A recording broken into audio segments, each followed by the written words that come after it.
السلام عليكم ورحمة الله تعالى وبركاته maalintu ha idin wacnaato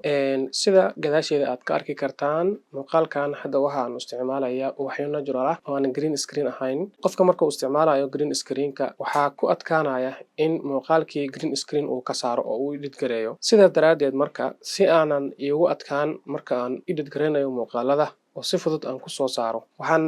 isku qarash gareeyay oo aan soo iibiyay ubaxyadan gadaasheeda aad ka arki kartaan ubaxyadani waa ubaxyo caadi ah oo natural ah uma baahna in green screen qofka uu ka saaro marka uu edit gareynayo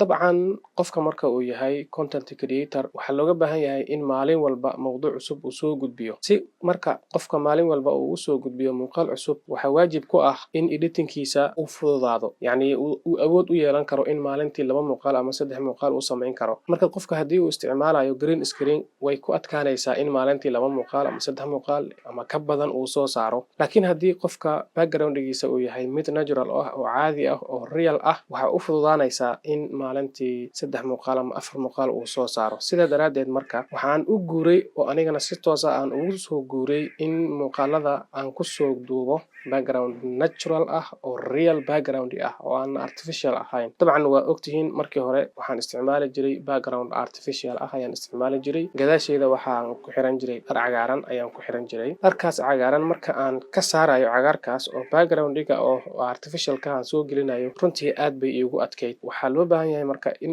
studio-haaga aad ka dhigto mid real ah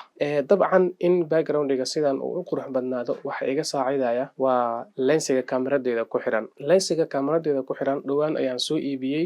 waxaa la yiraahdaa Canon STM f1.8 dabcan kaamiradani waa kaamiro tayo leh oo runtii waqti xaadirkan qofka content creator-ka ah oo bilowga ah aad u anfacaysa $130 ayay joogtaa marka macluumaadka aan hadda idin siinayo waa macluumaadkii ugu dambeeyay ee ku saabsan